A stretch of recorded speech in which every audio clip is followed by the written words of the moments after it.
Oh, there's a few familiar faces in there.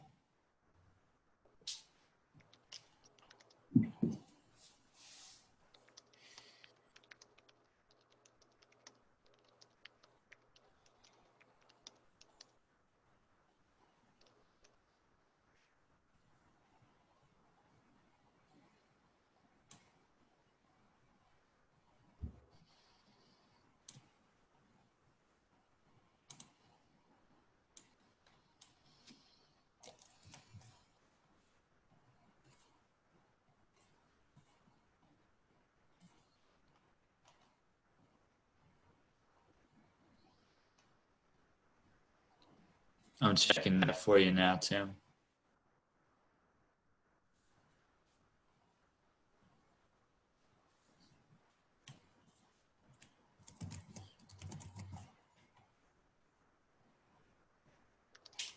Yep. All right, so well, I'm sure we'll have a few stragglers, and I'll make sure I type all of this in for those that are coming in a little bit later on. But just wanted to thank everybody that's here on time for showing up for the final day of the state and regional virtual workshops. Before I hand it off to Tim, I just wanted to cover a few logistics for those of you that haven't been able to join us before, or just for those that might need a refresher. This is Zoom webinar instead of Zoom meeting. So your cameras and microphones are disabled by default. So in order to interact, you've got three options, and you can use whichever one you prefer, although chat might be the easiest one. So I'll start with that. At the bottom of your dashboard, there's a chat function that defaults to all panelists, which is everybody that's a presenter and myself, essentially. So if you want everyone to see your comment, or if you want to have some kind of discussion with the other attendees, you'll want to select all panelists and attendees from that drop-down menu there. You can also start private chats just like with normal Zoom meeting. You can also enter a question in the Q&A. You can ask those questions anonymously if you prefer. You can view existing questions, you can upvote them, and you can add your own comments to them. So it can help with threaded discussion if you prefer putting your question in there. And then finally, if you want to ask a question out loud, you can just use that hand raise function. And once I see that, I'll unmute you and just let you know that you're free to speak, and you can just ask your question out loud if you want to have a little bit more of a conversation with the panel today. So without further ado, I want to hand it off to Tim Amix. Good morning or afternoon, depending on where you are. I guess it's afternoon most places, and unless you're coming in from the West Coast. My name is Tim Amix. I'm Director of Admissions and College Registrar at Volunteer State Community College in Gallatin, Tennessee, which is just north of Nashville. And I'm here to welcome you on behalf of the AACRAO Board of Directors, where I serve as one of the two vice presidents at large. I've got to give a shout out to Amber Button, who is from my home state, and also my alma mater, Austin Peay State University, and also Tina Dineen's alma mater. So there's three Govs in this room. That's pretty awesome. So, I too am a recovering state and regional person as well. I'm a Tennessee past president, and I remember learning many things when I was in your seat, talking about conference planning, talking about running the state and regional, and still remember several lessons that I learned from attending and participating in these meetings. So we appreciate you being here, and hope that that you get a rich experience in this new environment, like what I had in the mid-2000s when I was attending and sitting in your seat. We do have, and I want to cover the agenda with you really quickly, just so you kind of know what to expect for the day. So we're going to watch a quick video for you guys. Then we're going to do some discussion on conference planning, and then there is going to be an opportunity for facilitated question and answer towards the end of our time together. So Mike, if you want to go ahead and cue up that video, I think we'll go ahead and watch that right now. Snidely Whiplash is Steve Smith.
I don't think that the attendees can actually see the list of folks that are in this meeting, but Chris, who is on this work group, is in the meeting, so I think we're just going to blame him for that entire 3-minute video and convincing Steve to do all of that.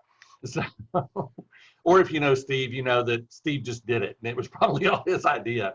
But there's a lot of good resources available to you from AACRAO, and it's just a matter of taking a few minutes to go and look. I know that I'm on the AACRAO website on a regular basis for my professional position, but also looking for things personally, colleagues to connect with, and other resources. So please take a few minutes to check out the AACRAO website and look for resources. If you're not sure what you're looking for is there, you can always reach out via an email link on the website in order to help navigate to some places. Those of us of a certain generation like to go through menus, and then those in other generations like to search. I've tried the searching, and I have discovered that I am mostly a menu generation person. So, but there is so much good information out there that it's really difficult for you to even exhaust the amount of things that are there. And certainly want to put a plug in for AACRAO's webinars, and especially the coffee breaks that have been happening this summer.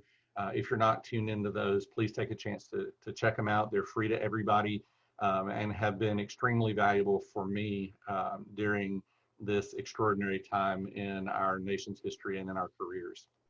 So from here on, without further ado, I'm going to get us moving towards a quick introduction of the panelists, so you can get on to your meeting and the important stuff that that you logged in to hear, as opposed to logging in to hear me. So there's me, there's my picture. I'm not wearing a bow tie. I've had a tie on once since March, and frankly, I think that classifies as winning. So, and then I'd also like to introduce Hope Reynolds. She's the Senior Director of Enrollment Management, Associate Registrar at Virginia Tech Carillon School of Medicine.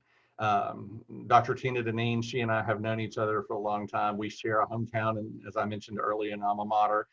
She's the Associate Executive Director at AACRAO and focuses on our meetings. And then Amber Kalati is the Associate Director in the Office of the Registrar at the University of Minnesota Twin Cities. And she is going to be helping facilitate that Q&A session towards the end. So at this time, without any further ado, I'm going to ask Mike to roll an introduction video from Hope and Tina, and wish all of you the best for your meeting.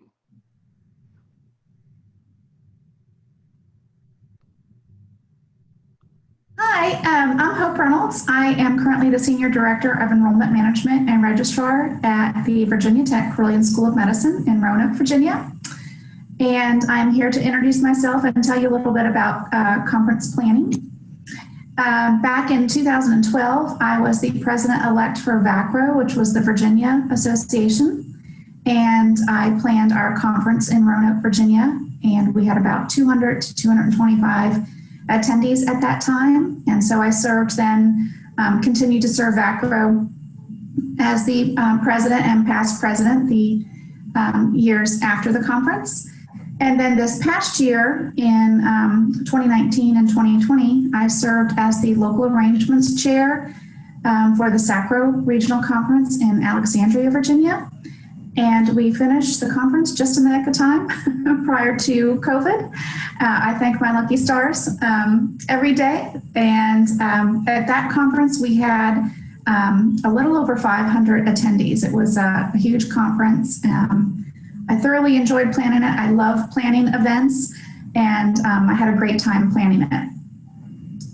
In the middle of all that, I was asked by AACRAO leadership to participate in the writing of the guide for state and regional representatives, and I helped design the chapter on conference planning. So I wish almost that I would have been able to write that chapter after planning AACRAO, because I learned a lot planning that conference. So we're going to talk a little bit about conference planning today, and having a local arrangements committee in the conference planning dynamic. And I'll take this time to now introduce Tina. Thank you, Hope.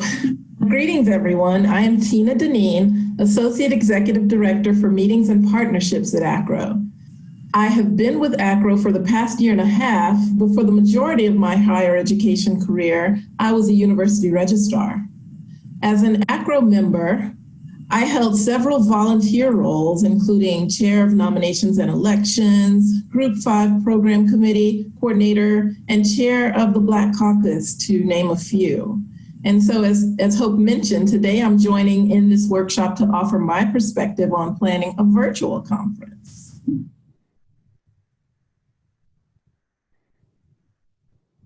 Some of the tidbits that we thought were most important to highlight during the beginning of the session were, it's extremely important to have a local arrangements committee. And when I did some investigating into different state and regional associations across the United States, we found that generally this was one person at your state organization level, and they were either nominated or they were voted into your board. Sometimes it's also the president-elect, such as in Virginia, that is the one responsible for planning the annual conference. And then at a regional level, it was kind of nicer to plan the conference at a larger level because I had approximately 8 chairs underneath myself that assisted with different portions of the conference, and that was extremely helpful. We had not only myself, but we had people that handled corporate partners, that handled the finance portion of the conference, another person that took on hotel and hospitality aspects of the conference, down to physical arrangements, publicity for the conference. I had my own registration chair, which was extremely helpful. She handled all the online registration details, meeting people once they attended the conference, all the registration packets. And then we had someone who handled all the transportation and outing portions of the conference. So it was a large committee that we had that was extremely helpful. We do also suggest that when you're planning a conference, not only do you have your committee, but you also have the support of your institution. I luckily had the support of my supervisor to work at both conferences, but then I also had the support of my clerical staff as well to assist me in times of need when I needed help printing materials or reviewing things that you put on the website for proofreading. But it's really important that you have that kind of background and that support when you're planning a conference, and it's important to know that up front. I agree with you, Hope, and coming from the AACRAO perspective, I appreciate what you have done and what all of you do in these volunteer roles. And my role is a little bit different in that I actually have a team that helps with that, helps with meeting planning. But we do still have to get volunteers in order to pull this off.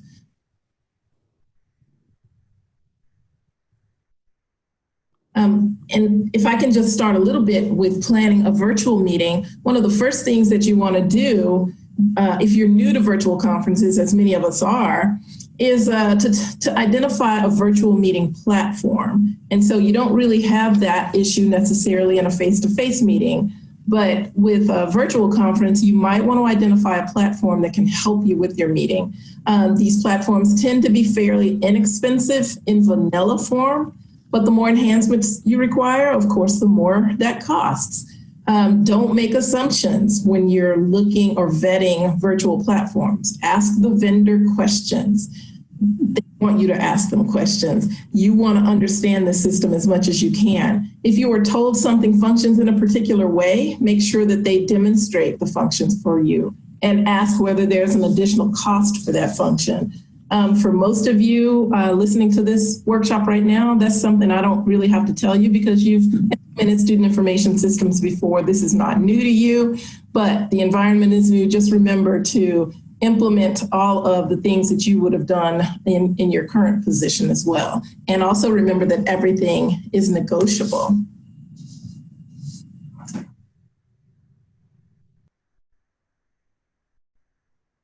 Good points.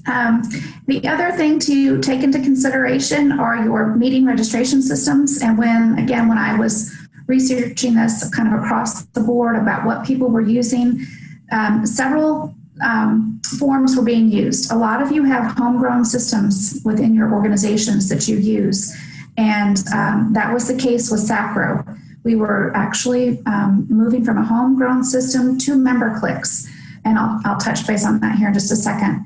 Other organizations use CVent, which I was very knowledgeable about because that's what Virginia used prior to moving to MemberClicks, and I had a lot of background in CVent.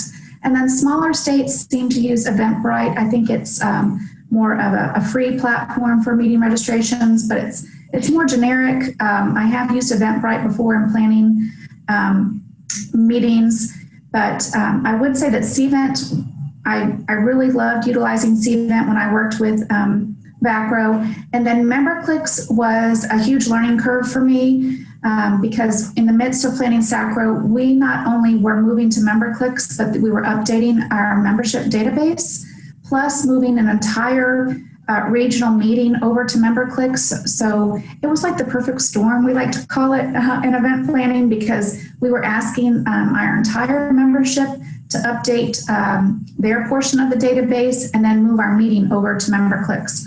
But I not only utilized my registration chair for my committee, but I utilized the vice president of IT in SACRO helped me tremendously because we did a lot of testing. That's what we recommend. You do a lot of testing ahead of time. We did it with the executive committee where we put the ticket prices out there. We tested registering for the event amongst ourselves prior to going live. We had everybody proofread the site over and over again to make sure that we had the correct information out there that people were really looking for ahead of publicizing the conference in full. So those are the things kind of that we recommend using.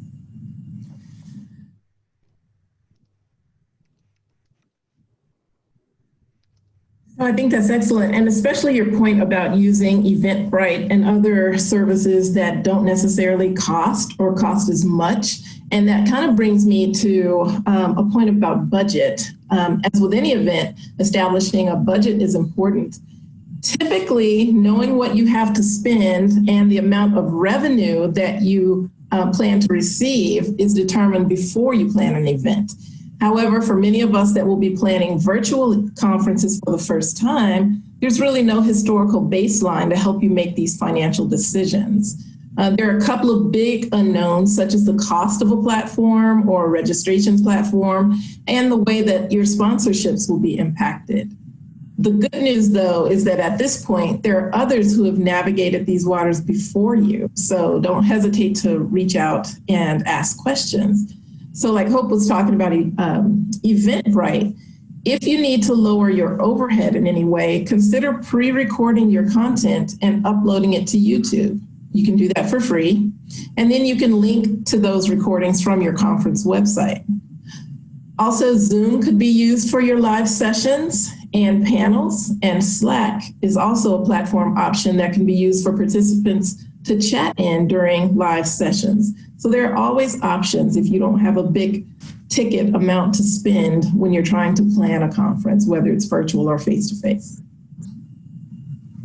Good points again, and I will say that the budget piece, and I know that's not actually in the portion of the conference planning manual, but that's something that I learned a tremendous amount about when planning a regional conference.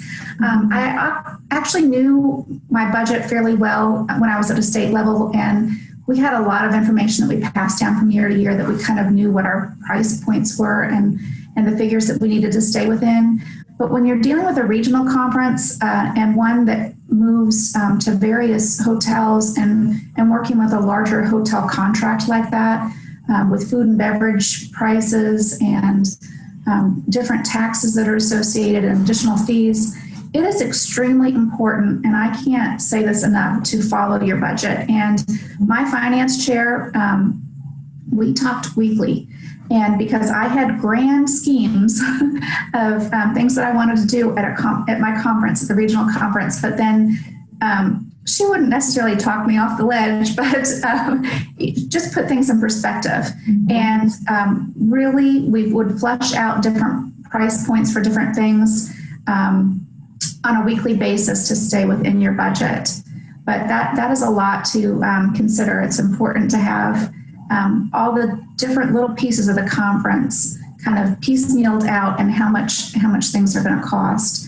And for you to constantly be looking at the number. And then also, what can you ask your corporate people to chip in, and what pieces of the conference can you have enhanced by a corporate partner? So that's extremely, and we can talk more about your individual budget questions maybe in the live chat portion. Oh, yeah.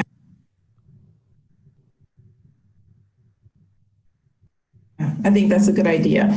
And Hope, you talked about meeting weekly with your finance officer. You know, that leads me to think about timeline, and something that I wanted to share with regard to timeline. With a virtual meeting plan, you generally need about 2 months to plan a 2 to 3 day event. And I would be remiss if I didn't caution you to remember to account for the amount of time it will take to pre-record sessions. So your speakers have to pre-record some of their sessions if that's the format that you use, and then they might have to do them again if they don't like what happened the first time. So you got to reserve time for that. Planning a virtual meeting, you want to develop what's called a run of show, and that's a conference timeline that shows a minute-to-minute plan of what's supposed to happen and when it's supposed to happen. So while timelines and checklists are definitely necessary in a face-to-face meeting, they become even more necessary in a virtual meeting just because you're not all in the same place. The show is being run from very different states. You know, nobody's in the same location. So everybody has to be working off the same run of show in order for that meeting to be successful.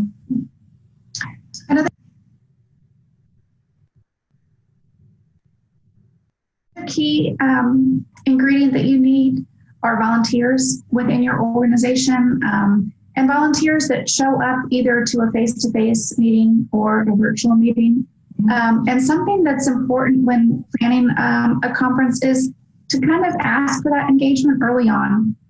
I know that when we have face-to-face conferences, we generally, at the breakfast session, the very last day of the conference, announce next year's plans for conferences. But it's kind of nice to start asking from volunteers at that point, just so you're kind of collecting on that energy following the conference. You get people that are excited, especially first timers sometimes that have come to a conference and wanted to continue their engagement within the organization. Ask then, ask at the breakfast, have things out on the tables. Make sure you collect those. Make sure you follow up with your volunteers after that and say, thank you for your information. We're in the early stages of planning the conference, but we will put you in touch with either myself or a committee chair in which you're interested in working with.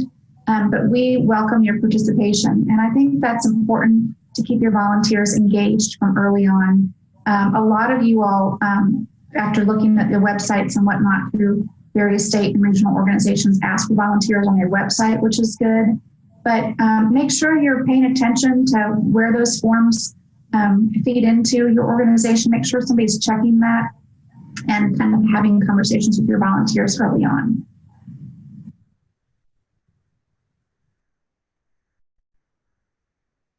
With regard to planning, like the meeting content of a virtual meeting or the production of a virtual meeting, if you take one thing away from what I talk about with regard to a virtual meeting, and that is that you want to take some time to revise the way you think about your conference design for a virtual meeting.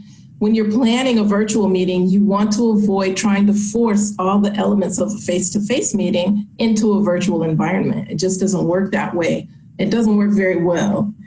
For example, sessions should be shorter, and they should also be fewer in overall number. And of course, the number of sessions you offer is dependent upon the size of your conference, but just be aware of that. The recommendation is that breakout sessions should be limited to 30 minutes and that general sessions or panels should be no more than 45 minutes. This recommendation is because attention spans are shorter and there's an increase in the number of distractions in a virtual conference environment. In a face-to-face environment, you typically don't have your children coming in asking what lunch. So there are lots of different distractions in a virtual environment. Also, as you're rethinking design, consider whether your conference has to be the same number of days that it would have been if it were face-to-face. Consider whether your sessions will be live, simulated live, or on demand, or a combination of all of those delivery methods. So if you plan to have a live component to your event, be sure to have a pre-recorded backup just in case there are connectivity issues on the day of your meeting. And be sure to plan breaks and transition times between sessions. You could offer sponsored content during those breaks. I think Hope talked about sponsorships and how they can play a role. Or you could play entertainment or play music, just of course being aware of licensing requirements. And like Hope talked about the importance of soliciting volunteers, soliciting them early and often. It's the same in the virtual environment. You'll need a moderator for each session. They don't have to be tech experts, but they do need to be comfortable with whatever platform that you're using, whether it's Zoom or something else. And also conduct moderator training so that they know what to expect.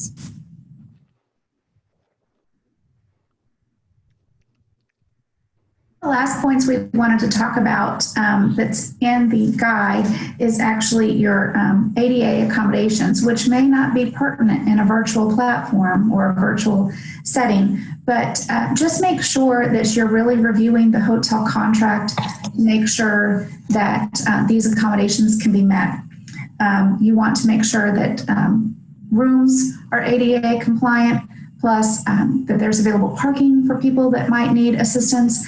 And then make sure that when you're creating your registration site, that these are questions that you're asking your membership ahead of coming to the conference so that you can accommodate accordingly. And it's just really important to know this ahead of time and then start those conversations with the member guests that are coming to the meeting. And another thing we did at both conferences that I planned were dietary restrictions, because I know that this is a growing concern among members when they're attending a conference, because a lot of them are looking for some of the meals that will be provided as a cost savings to their registration ticket, and you want to make sure that you're providing ample enough snacks and meals that will accommodate their dietary restrictions. So those are things to keep in mind.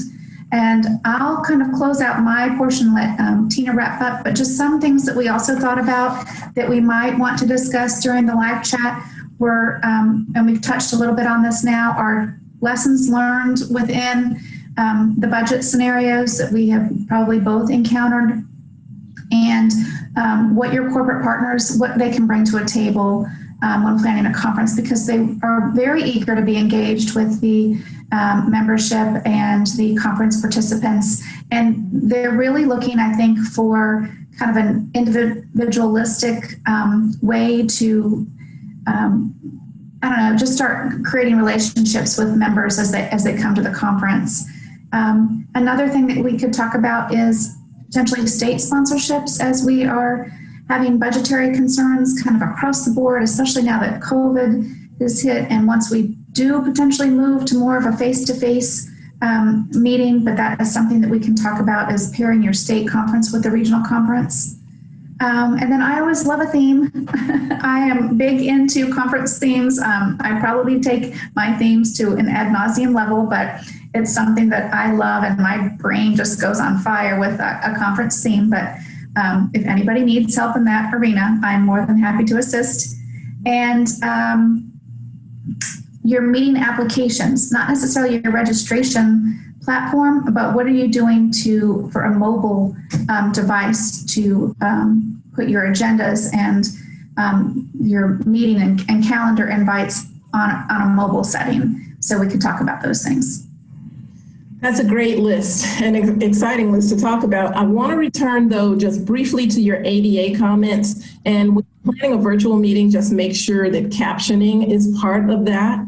Every platform doesn't offer it. Sometimes captioning comes with the platform, such as Zoom. Just make sure that you think about that as well. You don't have to think about parking and dietary restrictions. necessarily in a virtual meeting environment, but you do need to think about captioning. And so I think we can close. What I did forget to talk to you about, because we have a limited amount of time today, but speaker preparation. Typically when we recruit or when speakers volunteer to present at conferences is because they're pretty comfortable presenting in front of an audience. However, in a virtual audience, that can be a challenge because there are no visual cues for speakers to respond to, and that encourages them to keep going in their format. So rehearsing is a key. So anytime you can offer training for your speakers and talk to them about the kinds of do's and don'ts to make their virtual sessions a little more successful, that would be great. And I think it's time for us to go to Q&A. I would just end with, in a virtual setting, you want to have fun. You want the engagement to be as high as it can possibly be. You want people to feel like they are part of a community, even though they may be sitting in their offices by themselves. So let's head over to Q&A. Thanks, Okay. Hope.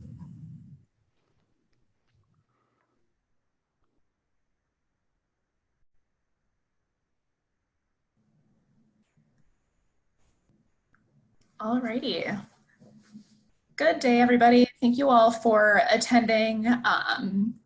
Thank you, Tina. Thank you, Hope, for the presentation on conference planning. I know the Upper Midwest AACRAO, where I'm a member, we haven't had our conference yet. It will be at the end of this month. So I appreciate the kind of tips and tricks specifically around virtual conference planning, which is something many of us are having to deal with right now. So moving into kind of the facilitated discussion and Q&A, I know that Mike has provided some information in the chat about different ways to ask questions, either through the chat, through the raise hand function, or specifically through Q&A. So I will pause briefly to see if there are any questions off the bat that individuals have. And don't be shy.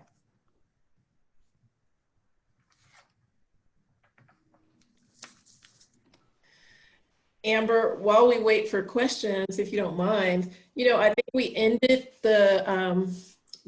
our talk, our little chat talking about engagement and the importance of engagement at a meeting. And there are all kinds of fun ideas that corporate partners would also be willing to get in on. But, anytime you can increase the interaction that people have either with each other or with the presenters, we tend to have a more successful event. I've seen people do fun enhancements, like prior to the meeting, they would send, depending on what category you are, they would send color themed t-shirts in advance, and people could wear those t-shirts during the conference. And if they had on purple, that meant they were first time attendees, or whatever the case may be. So that's a way to get people involved and make them feel like they're a part of the meeting. I was recently part of a meeting myself where in advance they sent us a box that had 3 different kinds of cheese, and they had crackers and everything like that. And then as part of the presentation, they had a person talking about each of those cheeses, and we were tasting those at the same time.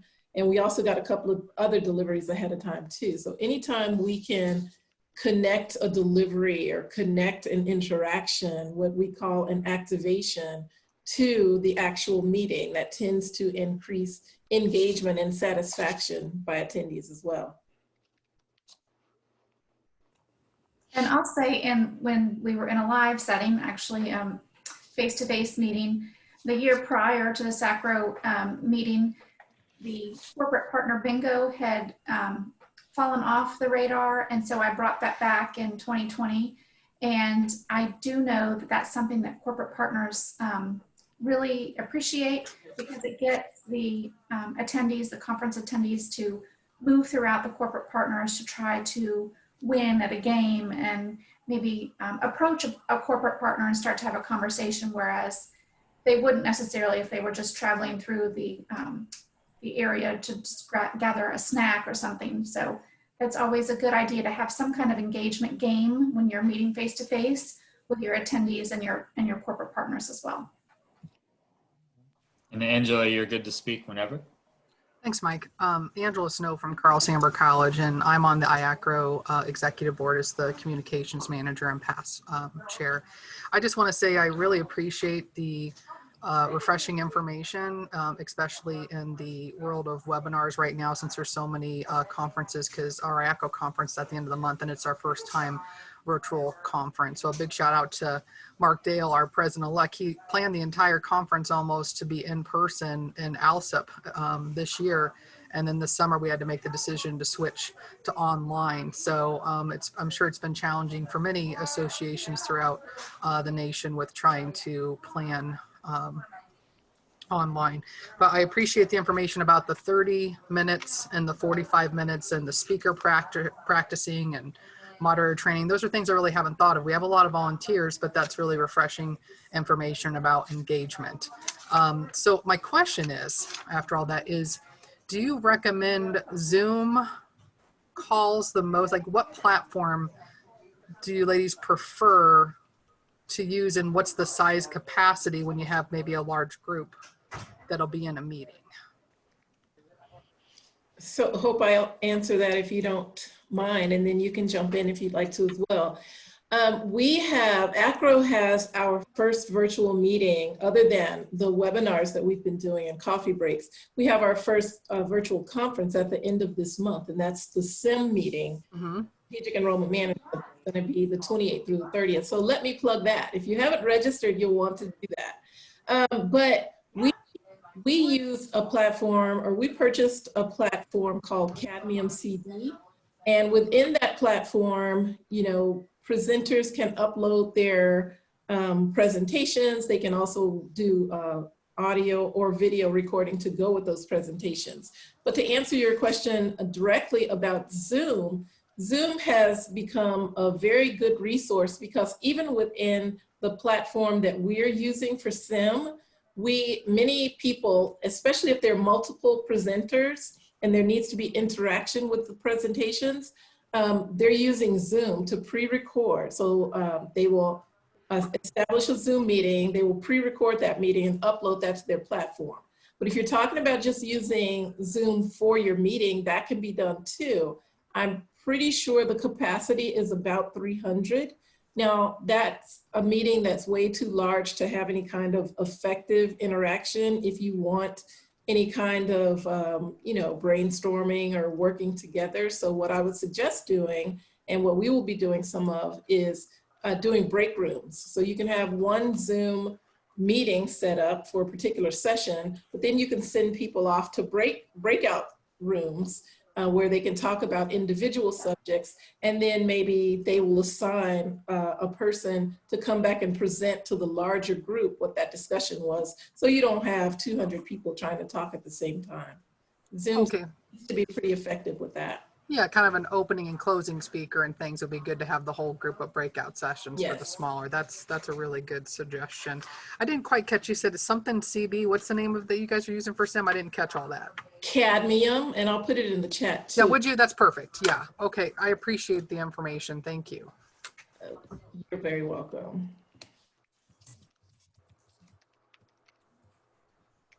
Okay, we have another question in the chat.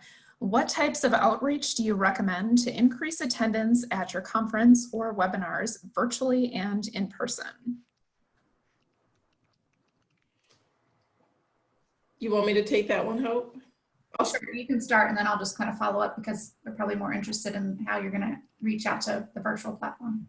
Because that's what people are dealing with right now, are the virtual meetings. And, you know, I've done a lot of sitting in on conferences to get ideas about these kinds of things. And what I've found out, what I've learned that works best. Now, first of all, you should do all different methods. So that's email, you can put things on your website, but one of the most effective methods is to come up with a little cute commercial that kind of drives excitement for your meeting. So you just have a short video that talks about what the meeting is, what people should expect from the meeting, so that they don't, most people over reading. You know, we read a lot, we're on the screen, you know, we're on our computers all day long in meetings, but videos tend to work pretty well as kind of an advertisement for a meeting. Think back to the intro video that we just saw that Steve and his team put together. I mean, that was really cute.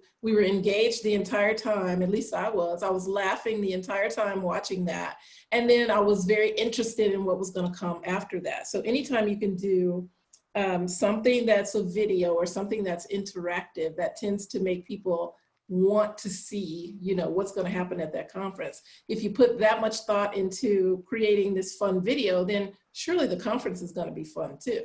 So that would be the biggest or the newest suggestion with regard to virtual meetings, and hope you might have some information.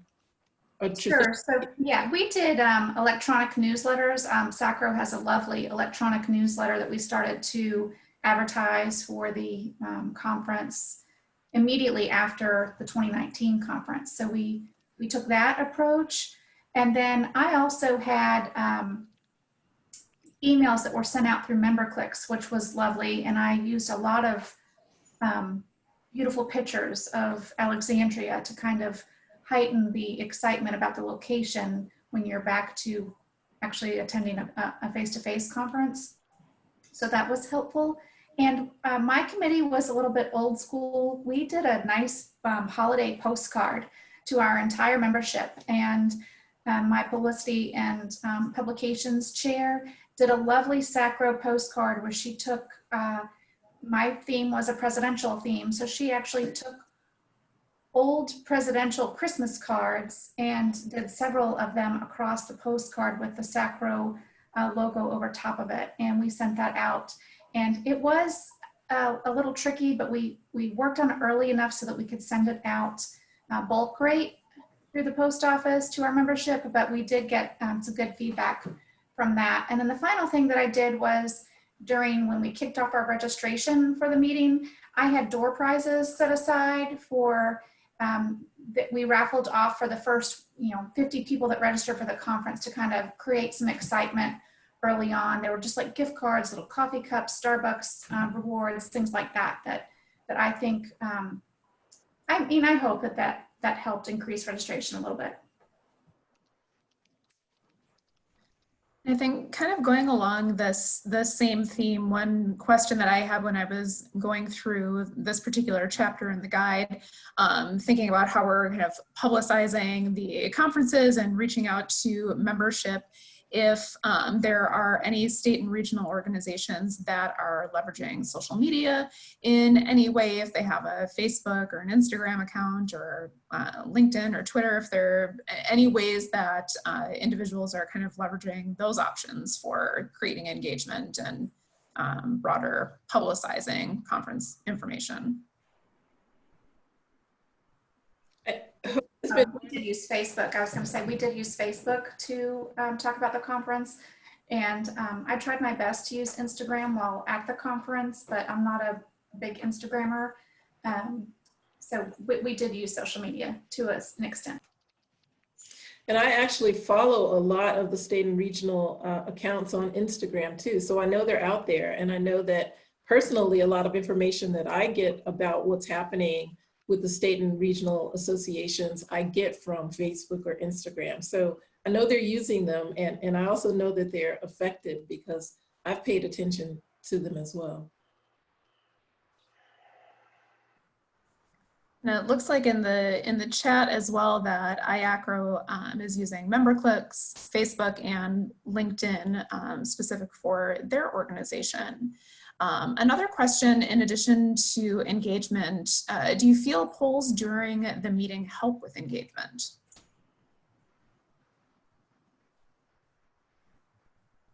I can't really say that we used polls during the meeting per se, but I do know that AACRAO has polled their membership here recently, asking questions about what they want from a virtual conference. And they actually want to know, like, how many people you think will attend a virtual conference, what time of days work better for you, would you rather have it span over a couple of afternoons, or would you rather have it an entire day? So we've kind of done that in preparation for the the virtual platform for the 2021 year, but I cannot say that I used polls within the actual conference. And if we're talking, Angela is the person who had the question, if you're talking about polling like within a particular session, that is something that will drive engagement, and that's for both a face-to-face meeting and a virtual meeting. So there's something to be said about having the presenter stop talking for a while and ask the audience to participate. And polling is a way to participate. And then you can show the poll, you know, as people begin to enter their responses, you can see that up on a screen, whether you're in person or whether you're in a virtual environment. So that's kind of exciting for people. I've used polling as a speaker, and also I've participated in polling as an attendee as well. So thanks for bringing that up. We didn't mention that, but polling is very good as far as driving engagement in a session.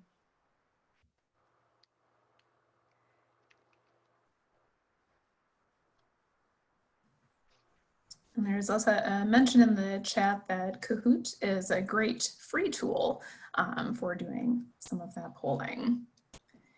And I think continuing along with engagement in general, when we're talking about volunteers, obviously they're critical to our associations and making sure that everything runs smoothly, that we're able to put on conferences for membership, but just kind of thinking about general membership engagement, how are individual state and regional organizations soliciting volunteers? I know there is mention of having volunteer forms available on websites, but is there solicitation that's happening during the conference, during a first-time attendee session? How are individuals navigating that? So one thing we mentioned kind of at the end of our conversation that was pre-recorded, what we did this year for SACRO was in our Vacro conference, instead of having two separate conferences that year for the state of Virginia, we partnered with, we allowed Vacro membership to come to the SACRO conference.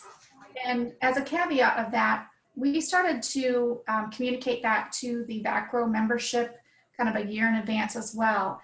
And on that note, we immediately started to ask institutions across the state of Virginia as to who would be attending the conference and who would be willing to volunteer for a portion of the conference. And that's how we gathered a lot of our volunteers for the SACRO conference in Alexandria. And for a virtual meeting, you also need volunteers. I think we talked about that in our portion of the session just now, but you're gonna need moderators for each session. So you want to make sure that you have enough people, and by make sure, I mean, you tell them that they're gonna do this. So this is when you rely on your relationships. You rely on friendships that you have, people, like Hope said, people that you know that are gonna be on the campus, I mean, on the, at the conference. And what I would say is just not to overload people. So just because you have one person that volunteers, you don't want to give them 3 days back to back worth of moderating jobs. You know, try to spread the wealth, but keep in mind that you will need volunteers for a virtual meeting too, because they will need to be there to set up, whether it's set up breakout rooms or handle the chat, just like we have Mike and Annetta doing here. You know, they'll look through the chat, they'll add comments or links as necessary. So you just want to spread the wealth when possible. But volunteerism, that's the only thing that helps this move. We couldn't do it alone. Angela, you good to go? Thank you, Mike. So I have two questions, so I'm going to do one and then the other if that's okay. So the first, can you expand more on Eventbrite and what you use it for? I've only used it once to register for a parchment conference for the state, but can you explain a little bit more of what AACRAO does when they use Eventbrite?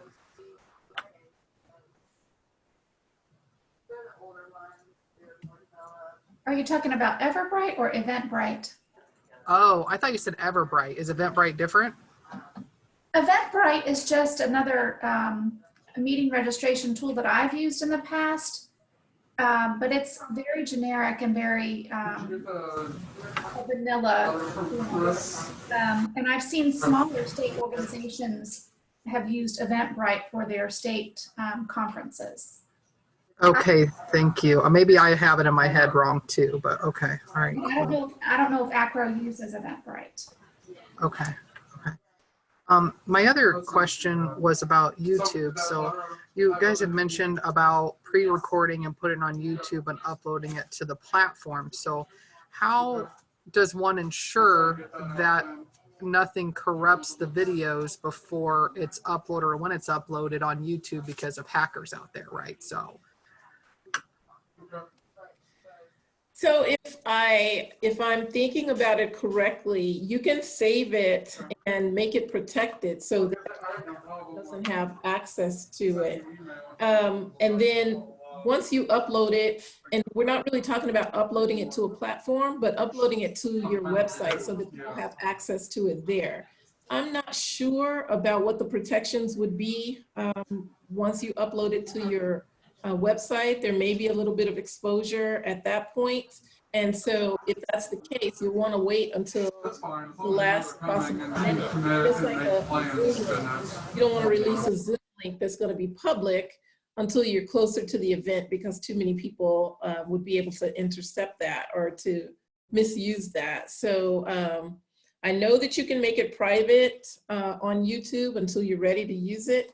Then you'd upload it to your website, and then I can do some research and answer you offline about how to make that a private event. I can probably talk with the AACRAO team who knows a lot about this as well, and we can answer your question later.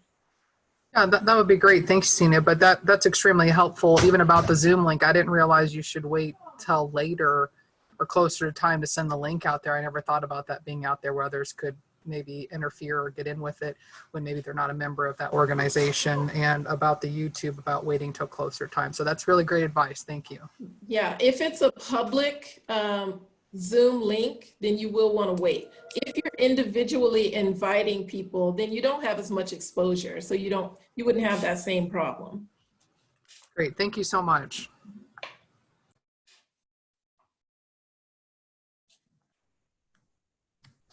Okay.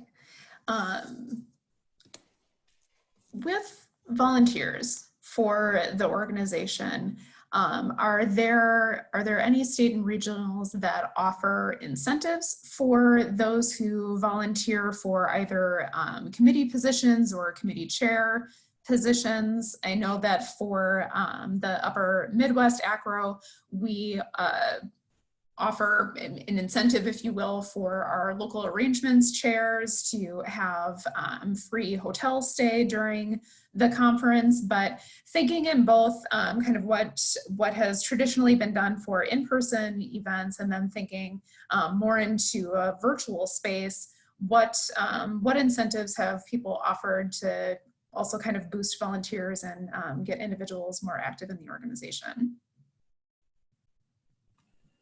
Well, when I planned SACRO, I utilized a lot of past presidents from the Vacro organization, since it was in the state of Virginia.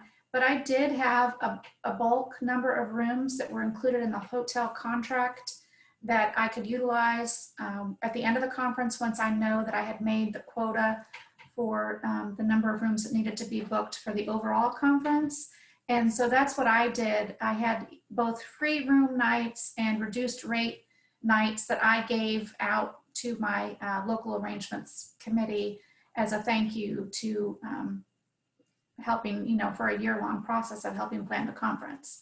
And then I didn't have any other incentive other than that, but then I gave them, free treats in their room and a little bottle of champagne, saying we made it. But that was about the only incentive. But then that helped with their institutional costs back to attending the conference.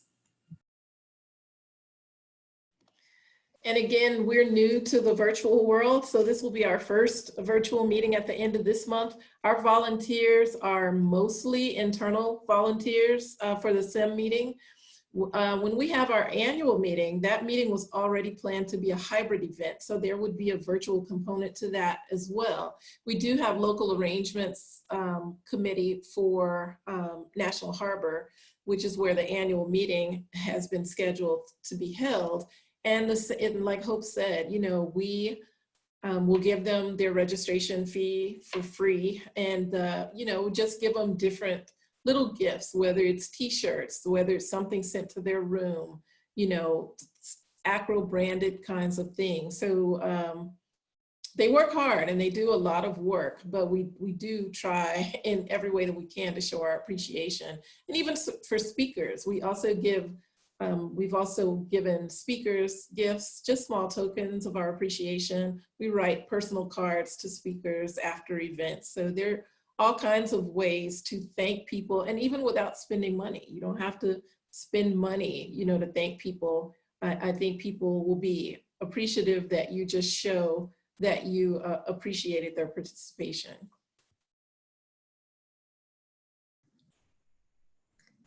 Thank you. I'm gonna ask one more question just related to volunteers, and then we'll kind of shift into more of the conference planning pieces.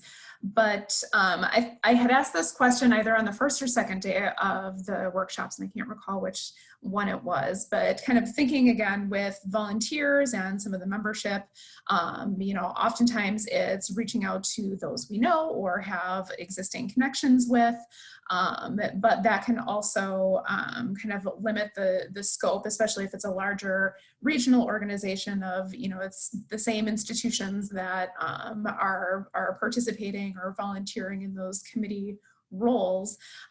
So for you, Tina and Hope, and for others on the call, kind of what is a good way to increase some of the institutional diversity amongst the volunteers and committee membership?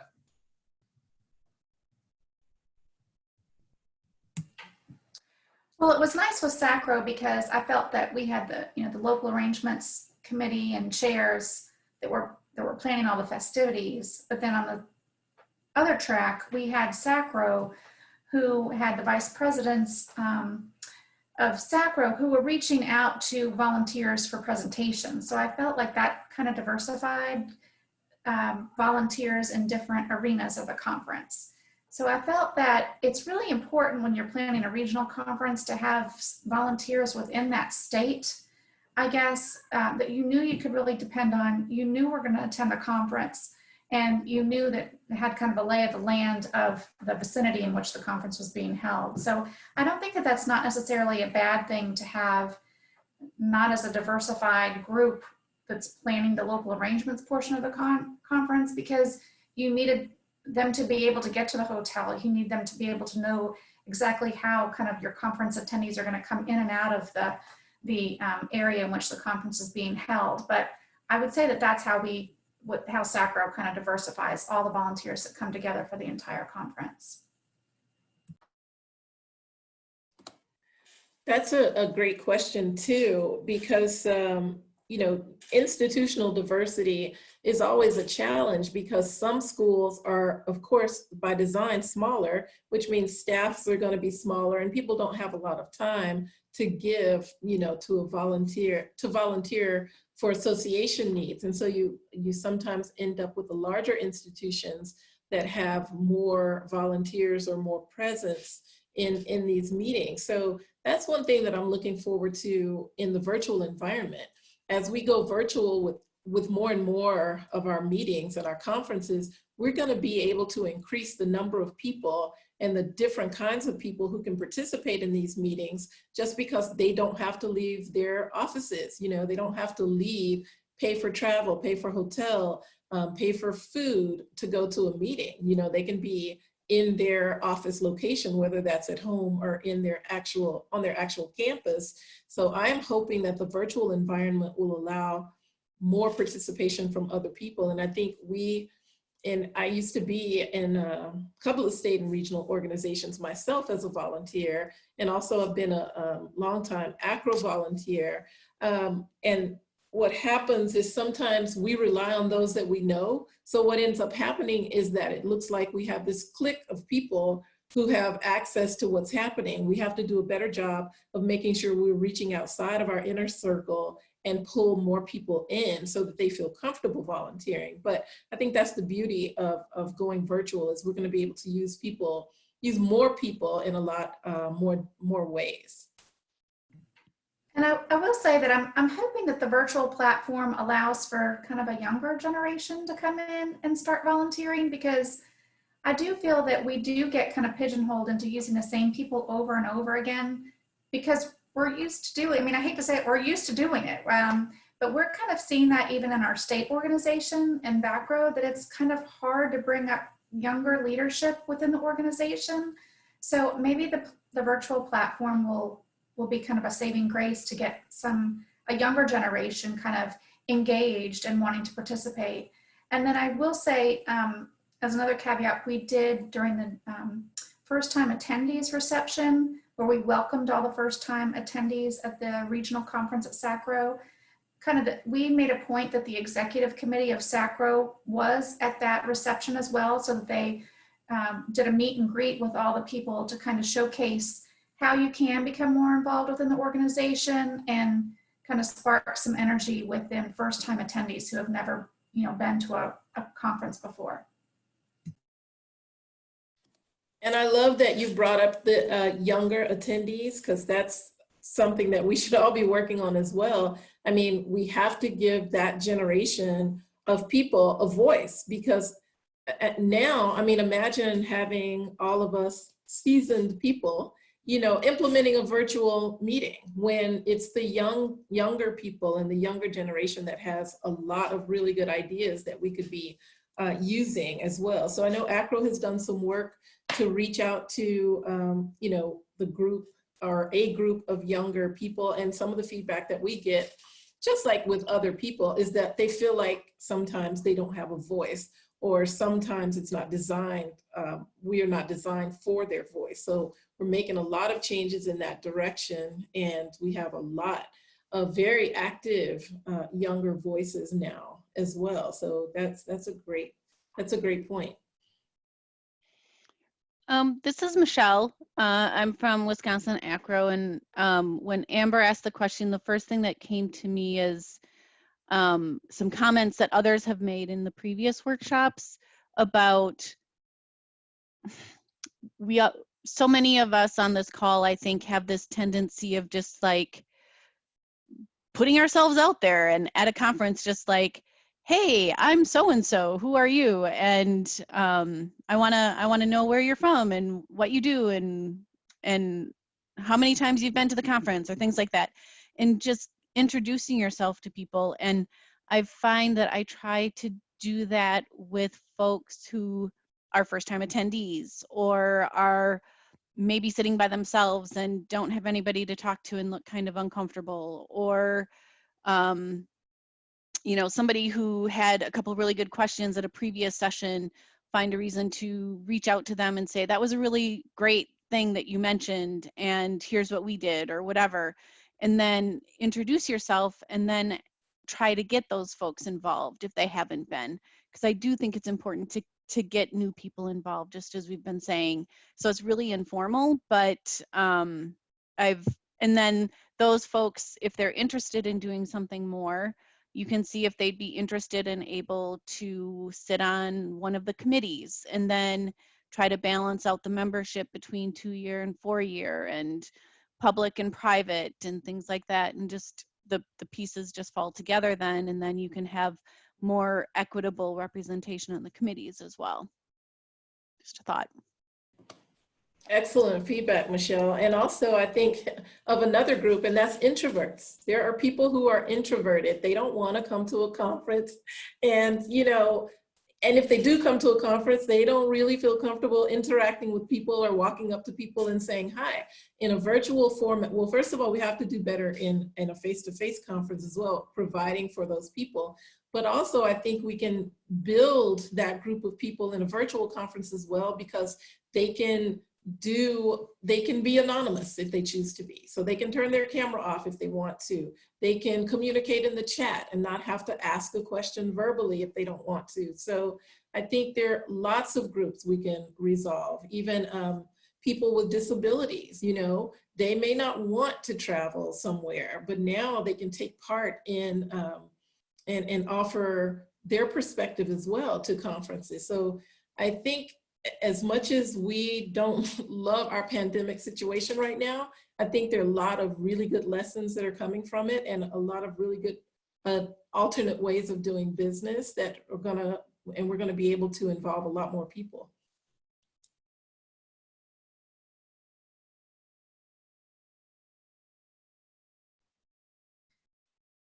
Any questions or comments from those who are attending today on this specific topic?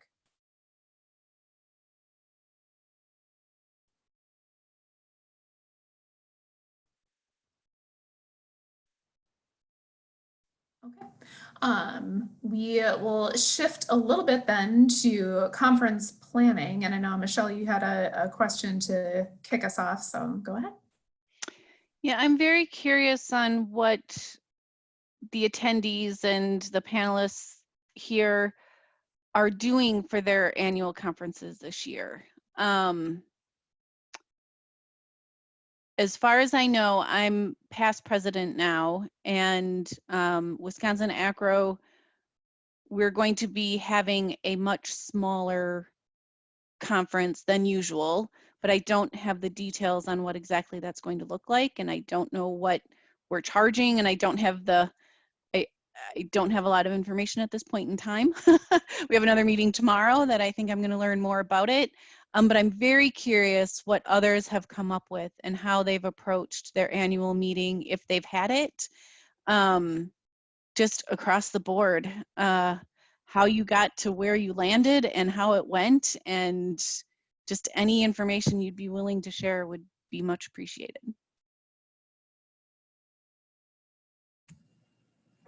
I do know that the state of Virginia decided kind of when everything hit that we would move to a virtual conference because our conference always falls in December.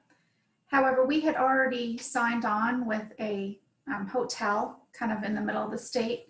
So we had to actually go to that hotel and see if they would be kind enough to let us promise to schedule it there the year after, just to kick us out a year and for a nominal fee, because it was, if we, and I don't know exactly all the details of it, but if we had to cancel the contract, it was going to be more expensive than to just ask for a year grace period. So they did do that, and it's moved to a virtual conference. I'm not sure exactly the length. I don't know that they have all of that decided upon yet, but that's what the state of Virginia has done. And as far as SACRO is concerned, I know that they're having conversations tomorrow because I was getting emails before this webinar today, especially about corporate partners and how to fund the conference, because they're looking at a much smaller budget, but they do not want to charge necessarily membership to attend the conference. But again, SACRO polls the membership about, you know, the length of the conference, how many people would attend, would it be an institutional flat fee, or would it be, you know, if you had 15 members attend this fee and then, you know, incrementally increase the fees for attending. But I think they're going to try not to charge membership if they can get away with it with the budget. But they're discussing that. It sounds like tomorrow the presidents are talking because they're trying to determine what the actual budget will be. And I think they're looking at working with a vendor for it as well. And I will add, they did the same thing though with SACRO in Arkansas. I think they just basically asked the hotel to extend it out another year. But that's a whole nother side conversation to have, is then now that we're kind of moving to a virtual platform and in the middle of pandemics, is how far out do you book your hotels and conference locations because of budgetary constraints and for, you know, these things that we now know happen. And you want to be careful as to what you're bound to in the next years following. Hope, do you know the format of the sessions? I mean, are they planning on taking the sessions that were going to be in person and just making them virtual, or are there fewer sessions, or are they shorter sessions?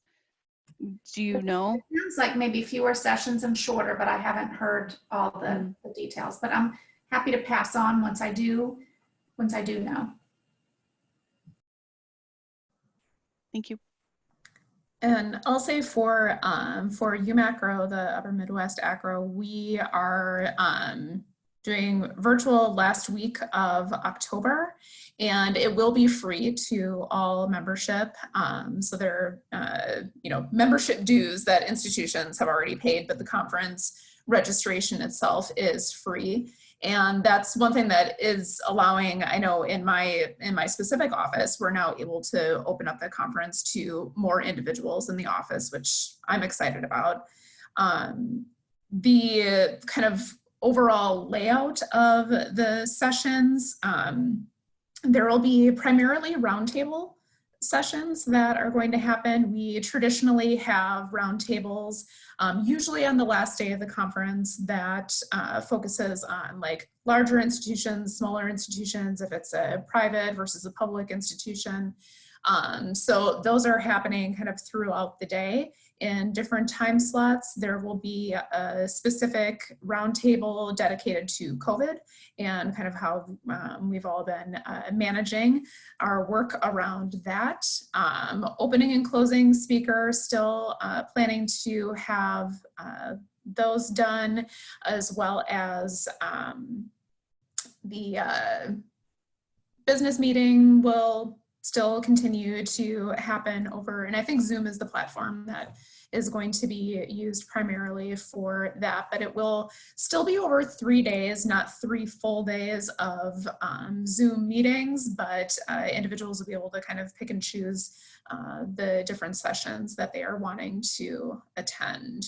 So I think that will be, I'll be curious to see kind of how that all shakes out, but yeah, I don't know from the kind of hotel planning side of things, because we did have our hotel already booked for this year, and whether or not that's being kicked out to a future year, I'm not entirely sure. But we traditionally will book at least a year in advance for the next conference that's upcoming. So we shall see. But I will read just a couple of things that are coming in through the chat related to other state and regional organizations and kind of what they are planning. Now I'm scrolling too quickly up to the top. So AACRAO Illinois will be virtual and free of charge as well. They're planning to do kind of a dry run for that. AACRAO annual conference usually happens in June, but due to COVID decided to host weekly lunch and learn sessions every Wednesday in June and July in lieu of a formal in-person conference, and they had vendors present as well. And I think that was talked about a little bit at one of the previous days' workshops as well. See, Illinois has fewer sessions, about 5 a day, not as long. Our conference is usually 2.5 days, but it will be a week long with shorter sessions and 1 business meeting.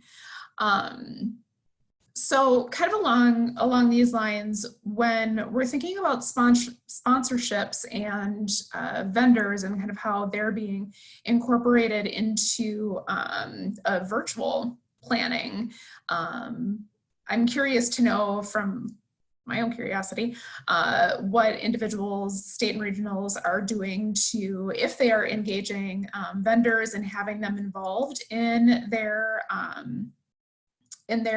annual meetings, or if they're involving them in some other way, kind of what they're doing to build sponsorships, and kind of what that sponsorship looks like in a virtual setting.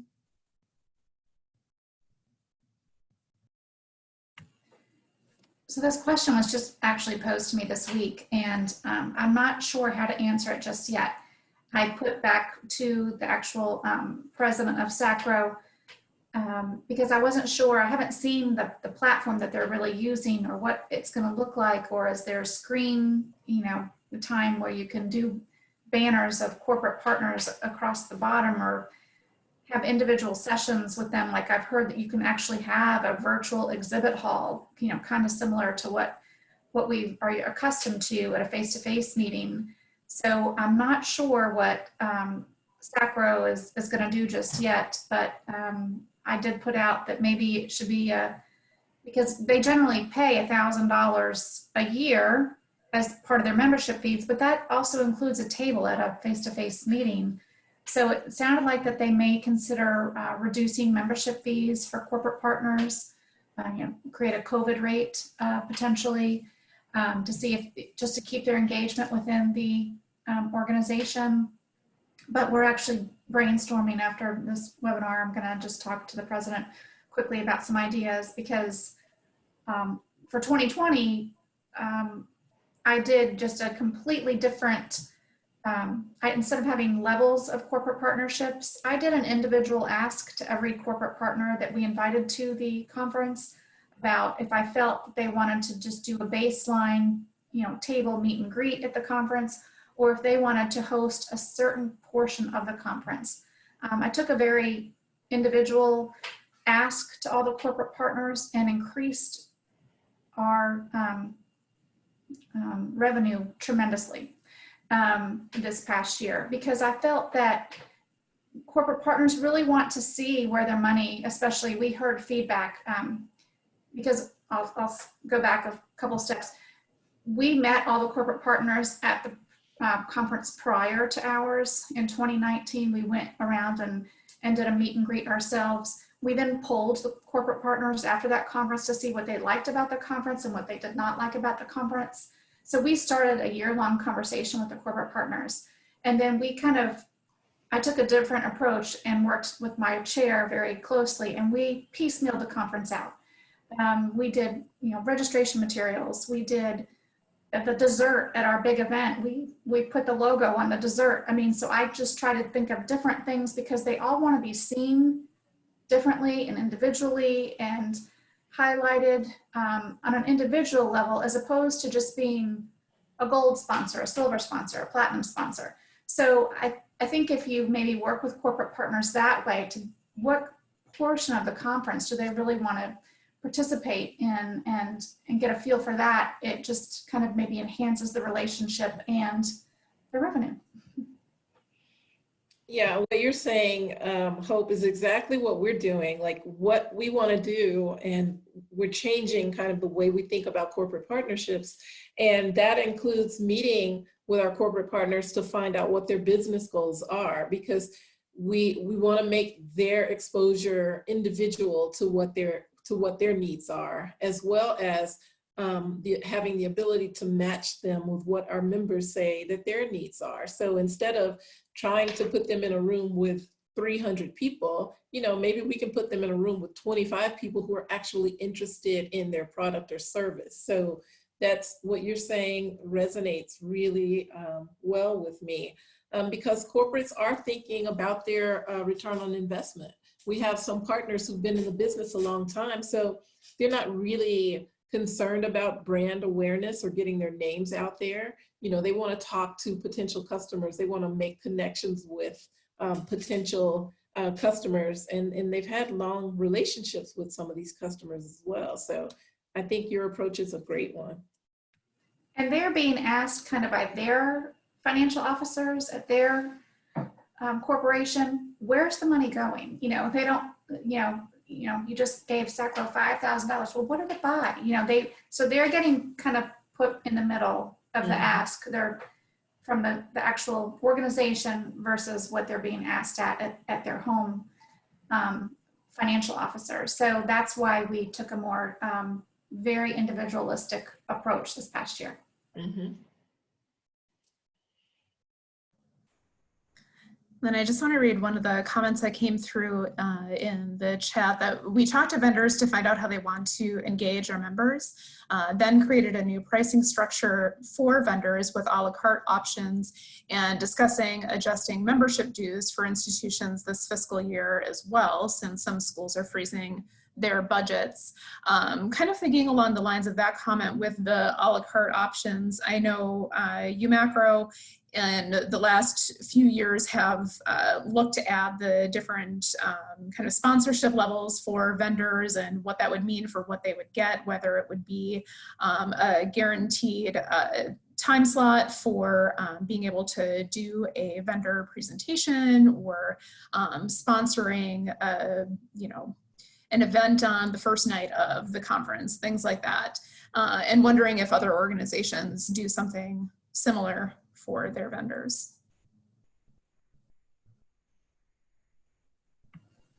That's what we did at SACRA this past year. For instance, again, just kind of go into piecemealing the conference out. We had a sponsor for our keynote speaker. We had a sponsor for the speaker that ended the conference.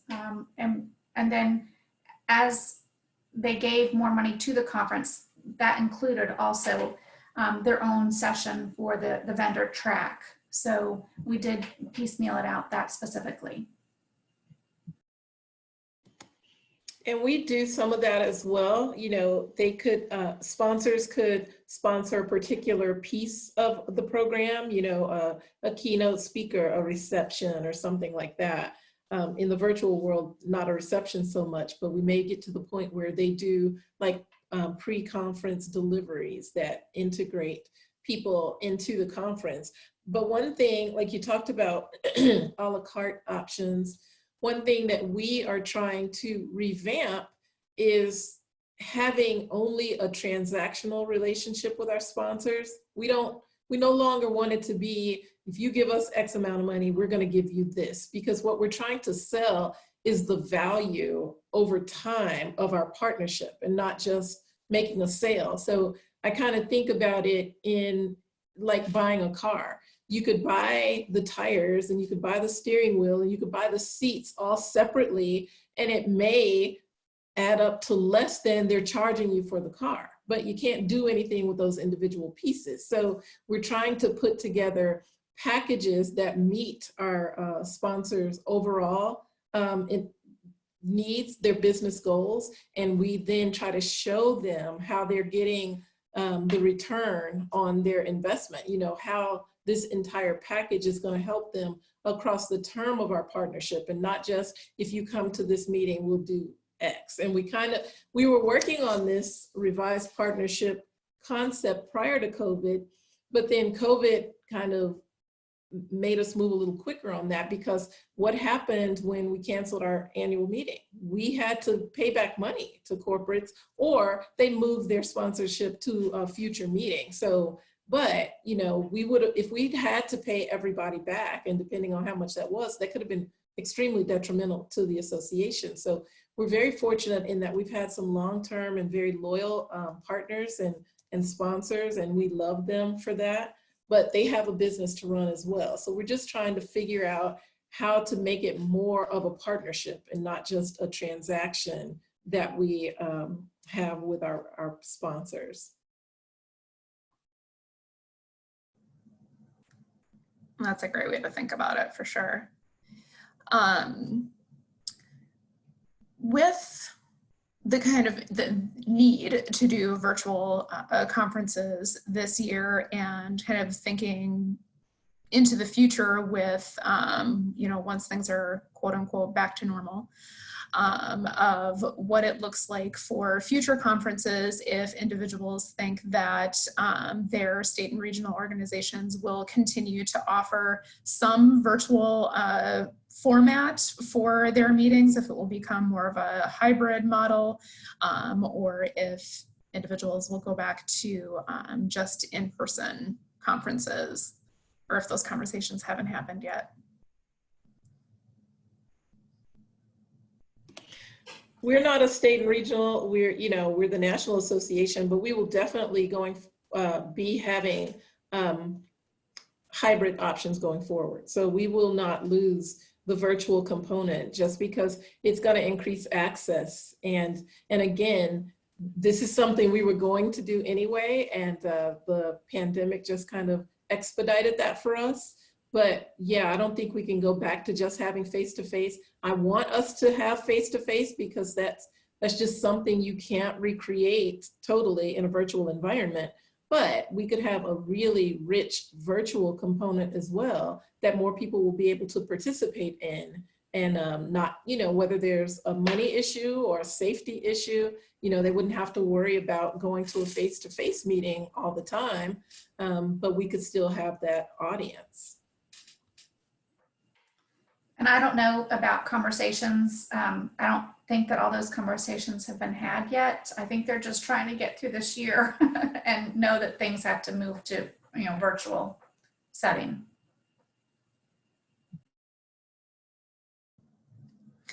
I know it's a conversation that has kind of been touched on in the past in AACRAO in our executive board of you know, starting to see over the last few years some of the not necessarily membership level, but the individuals who are able to attend the conference, seeing a bit of a dwindling of numbers of individuals who are able to attend, and thinking of if there are ways to offer some components virtually to help at least boost the number of people who are able to attend and participate. So I think this will be for this go around with our conference, and seeing how that goes of what we might consider for the future with virtual components.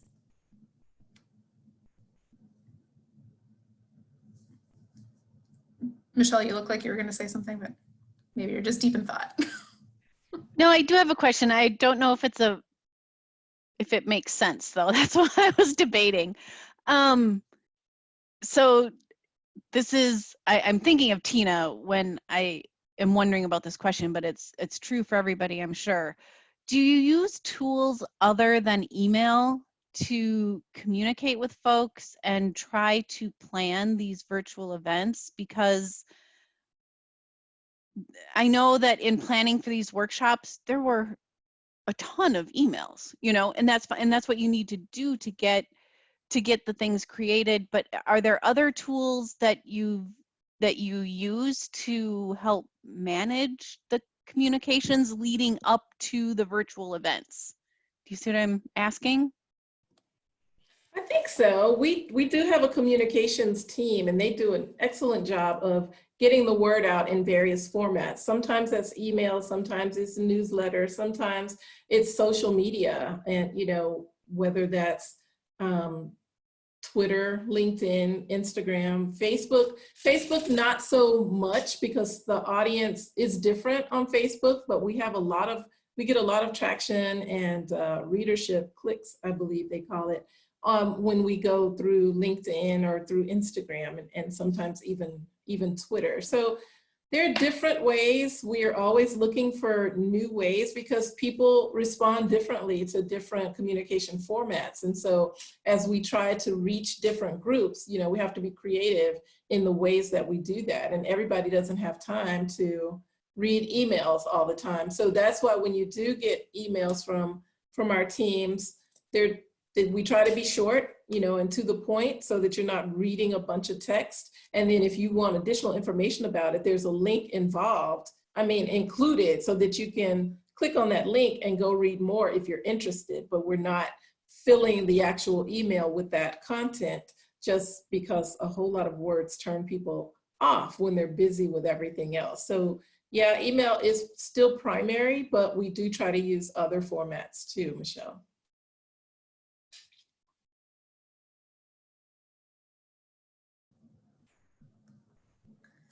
So this is slight shift in topic, but kind of along the same lines of how individuals are engaging with their vendors and sponsors. If it is part of the state and regional organizations to partner with a philanthropy or a specific organization to get donations for them or whatnot, if individuals, one, do that, and if so, kind of how that is going to work within a virtual world. We typically do have some sort of a giving component to our conferences. We haven't implemented that for the SIM conference that's going to be at the end of this month, but we will think about that in future meetings. And we typically associate the giving campaign with whatever location that we're in. If we go to a particular city, you know, we pick a charity or something that needs support, and we focus it on helping locally. So when we do more virtual events, you know, we kind of open our doors a bit more widely about what our options are. But yeah, that's something we're going to look into for the annual meeting, but we did not for SIM. The same, we did the same for, it's always historical for Vacro to do a local organization for our membership to donate to during our annual conference. But then I don't know that it was necessarily commonplace for SACRO to do that. So we did do that this past year, and then asked that person of that organization to come to the breakfast and talk about the organization that we supported, so that our membership kind of had a feeling for where the contributions were going to. Yeah, Amber, I hadn't really thought about that at all. It's an interesting question. I would think that there would be good opportunities to continue that type of activity even virtually. I'm not exactly sure what I'm thinking here, but when Tina talked about those cheese boxes that they got before an event, and then if I understood you correctly, during the session, you opened them together and you were like tasting the cheeses together and the like.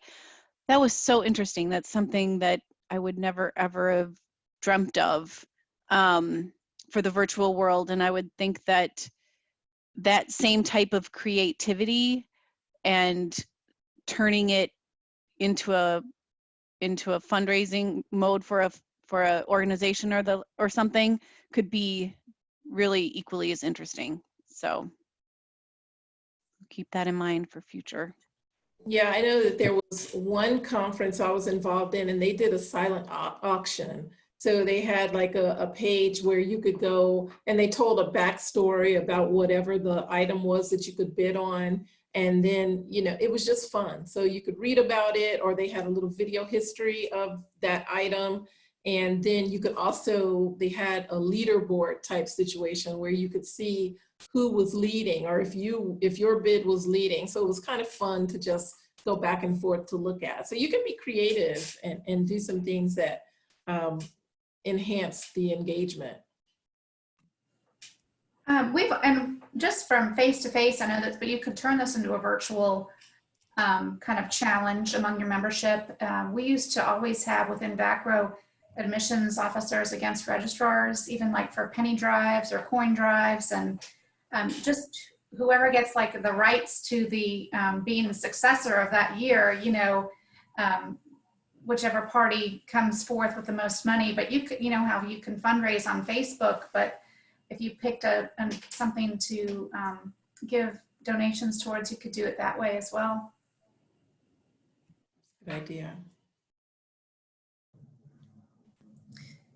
And your comment, Hope, about admissions versus registrar is prompting me on one of the questions that I had on my list here.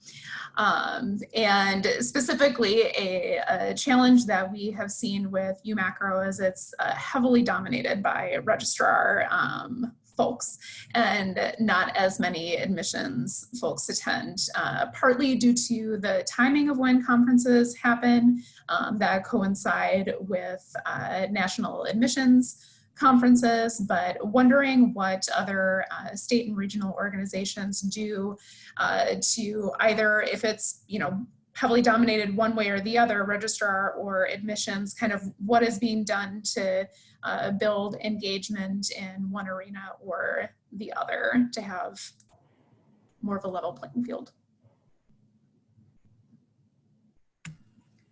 So I'm not sure what they're going to do for the annual conference in December. However, I do know that our admissions team in the state of Virginia we have a fall tour for our admissions counselors where they travel the state of Virginia to meet with high school students, and that all had to be done virtually.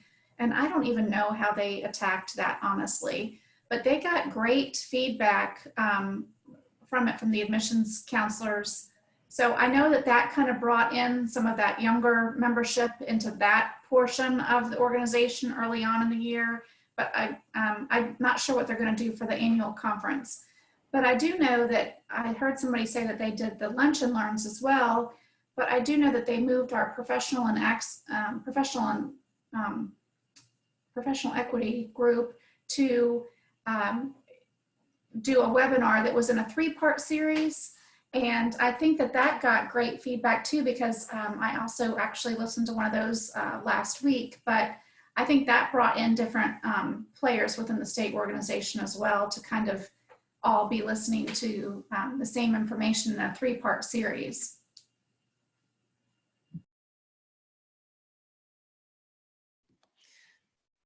Getting more admissions people involved is like the $1 million question. That tends to be the issues on the AACRAO level as well.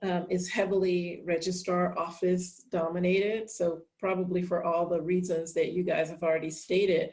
As we talked about ways, Michelle asked about ways of communication, you know, I forgot to mention podcasts. And I know a lot of our younger audience respond really well to podcasts. And we also have established book clubs that different people are getting to be part of. So I think as we, like Hope just mentioned, as we begin to develop ways to increase or expand the age or to narrow the age gap, you know, with members and with participants, then we're going to start seeing some of these gaps kind of narrow in other ways too, like the gap between registrars and admissions officers, because a lot of admissions officers, a lot of those teams are younger as well. So that could be part of it, you know, in addition to, we have to make sure that we're scheduling events when they can come to them, not when they're in their busiest time. So I think, and especially having virtual components to our meetings now, I think we're going to be able to increase the number of people and the different kinds of people who can engage with us during those meetings.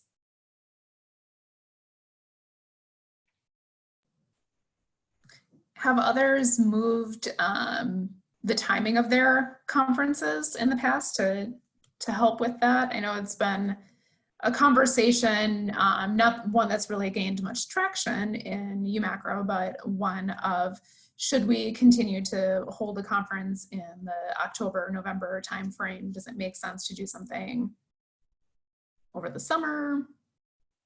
Comes with its own challenges, but just general thoughts on that. Yes, Amber, with Wisconsin AACRAO, I mean, we have our conferences at almost literally the same days, I think, the last number of years. And we've had the same discussions that we tend to lose a lot of admissions folks, especially on the Friday morning of our conference. And we've talked about how we could possibly change the calendar to not lose them in that way, because there are fewer of them. And so far it hasn't changed, but it's a fairly regular conversation too. I try really hard, you know, or not just me, but we try hard to get admissions folks to be on the committees that are helping define the sessions. But it is a challenge. I would say the same for Virginia. I know that we polled, and it's a conversation from when I was a president on, you know, do we change the annual conference? And again, it never really, we had a lot of conversations about it, but it never really changed the actual date on the calendar. But again, the shift that we've all been forced to endure here with being virtual, it just opens up a whole new realm if we want to think about it differently, and not even one event per year. You know, maybe it's multiple smaller events or subgroups, or, you know, who knows what. There's so many options to try to put things together differently so more people can be involved. It's really an excellent opportunity to rethink things, actually. Definitely. I know we have had, traditionally with our roundtables, there has been one for admissions folks. And when you have a roundtable of 3 people, conversations and giving them an hour and a half, worth of time for a conversation can be challenging, especially if it's the same individuals year after year after year. Mm-hmm.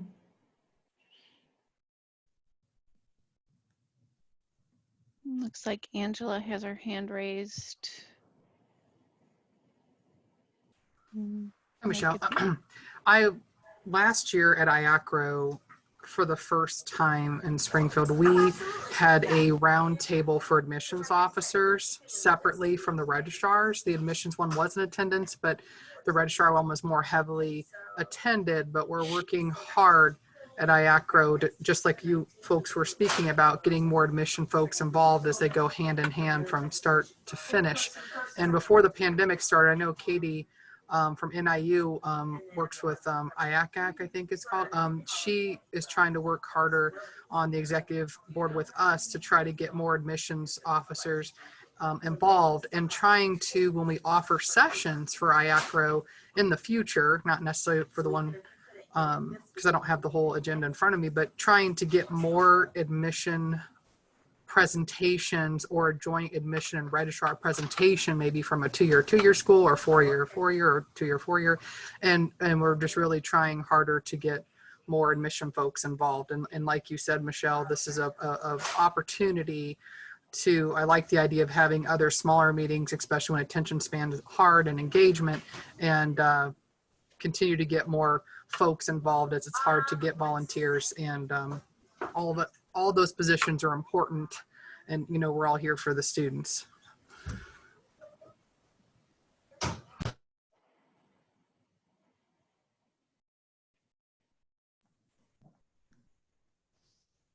Okay. There's a comment in the chat that we had an admission-specific event last year and it was very well attended, and that seemed to be a better approach. So we have about 15 minutes left, and I did want to kind of turn things back a little bit to member engagement, and specifically talking about our first-time attendees and how those members are engaged, and in general kind of what state and regional organizations are doing for their first-time attendees. So I know for UMACRO, we have a first-time attendee session that is specifically on the first day before, that kind of first evening before everything really kicks off into the full conference, to be able to orient them to the organization, talk about volunteer opportunities. Sometimes we have had, icebreaker activities to do, but just wondering what others are doing to engage their first-time attendees.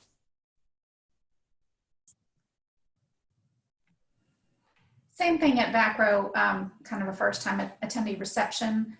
I do know at SACRA this year, we really made it a point that the president sent an invitation once we knew all those first-time attendees to invite them to the reception. We had a brand new corporate partner host the reception that was on e-gaming, as it because it is coming to your campus, and it really hit hard with some of the admissions. People were really excited about that, so they were the sponsor of the first-time attendee reception. And then in the past too, we've also done scavenger hunts for them to do throughout the conference, just to kind of get them acclimated with how a regional conference runs as opposed to a state conference. But those are kind of the same things we've done. We also make them wear little badges that say first time attendee. Really point them out. I'm sure the introverts love that. But yeah, some of the same things, Amber, with first-time attendees, We have a reception for them. There are ways that we engage them at the meeting that's face-to-face, but in the virtual environment, it may be a good idea. And we haven't thought about this because we don't have that at SIM, but we will think about it for annual. So I'm glad you brought it up. But you know, we could have kind of a happy hour to enter so that they can meet each other prior to, if we're going face-to-face, we could have a happy hour prior to them even going on location so that they know the faces that they're looking for at the meeting. Or we could have it just strictly, if it's only going to be virtual, we could just have a strictly virtual, a couple of social events for first-time attendees. So I think that would be a great way to involve first-time attendees more than just bringing them to a reception, which has value, but it's also really good to recognize somebody that you saw, you know, a couple of days ago on a Zoom meeting, and then you'll be probably a little bit more comfortable walking up to that person and talking because you met in the virtual environment. So those are great thoughts. And I just want to read some of the comments that are coming through in the chat as well. At Middle States, we had a getting to know you for our first timers. We made it fun and interactive. We had questions for them to answer and then paired them up to learn about one another. There's also a cocktail hour before the full reception for fall attendees. AACRAO has a new attendee luncheon with the executive board at our annual conference in the past. And AACRAO also has ribbons for first-time attendees to attach to their name badge, and have a first-time attendee luncheon pre-conference with the exec board. Also sometimes pairing new attendees with a quote-unquote seasoned attendee. And I know for UMACRO, we also, to kind of get our new or first-time attendees to attend that session, is a drawing for those who've attended the session can put their names in to get free conference registration for the upcoming conference. So as a way to just get individuals in the room, virtually or in person, to get them to kind of engage with other first-time attendees and with other individuals in the organization. So kind of along the same lines, others have alluded to having the first-time attendees meet with the executive board. Is that something that is commonplace across other state and regional organizations, that it's individuals from the executive board that are kind of leading that first time session? Is it a specific committee member duty, or how do individuals organize that? We have one person that's responsible for organizing the first time attendee event, and then we have as many of the board members that can attend as possible. We really try to encourage to have as many of them there as there can be. Same.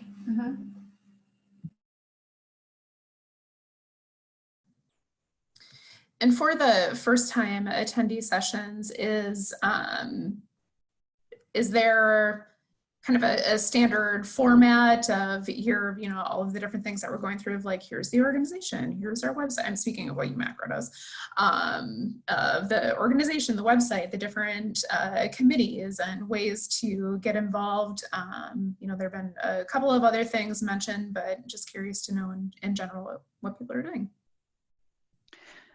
In Wisconsin, we've tried many different things. I think it's like, it seems like it's different every year. And from what I can tell, what Melissa typed from Middle States about having it fun and interactive is the key.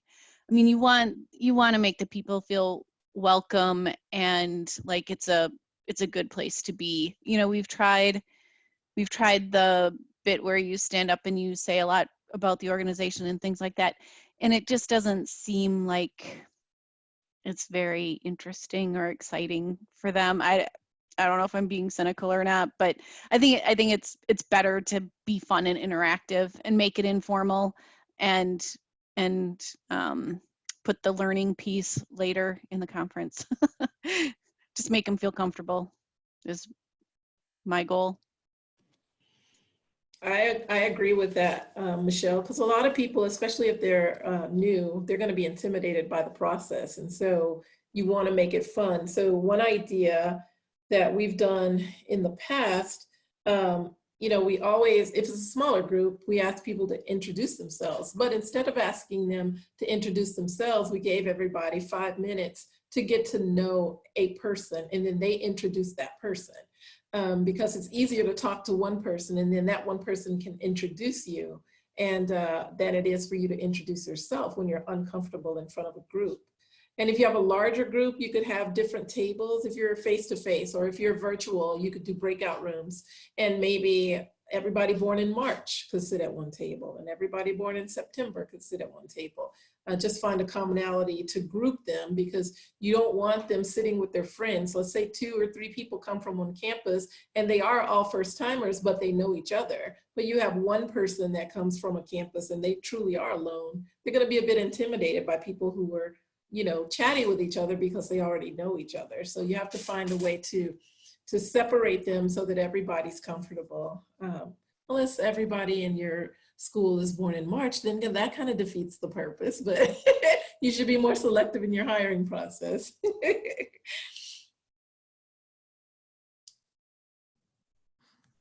Indeed.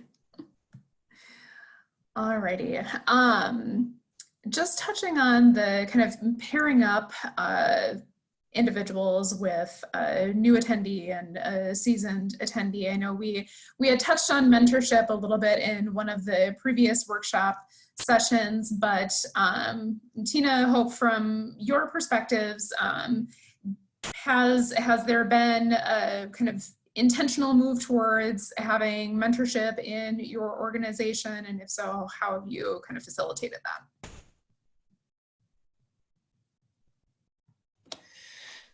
Okay, so full disclosure, I've only worked at the AACRAO office for about 1.5 years, but I do know there have been lots of conversations about mentorship and a mentor program. Now, the success of that, I can't really speak to, but we know it's important and we know people want that. It's just hard to find the right combination. And I guess like any mentor-mentee relationship, it's hard to find the correct formula for that.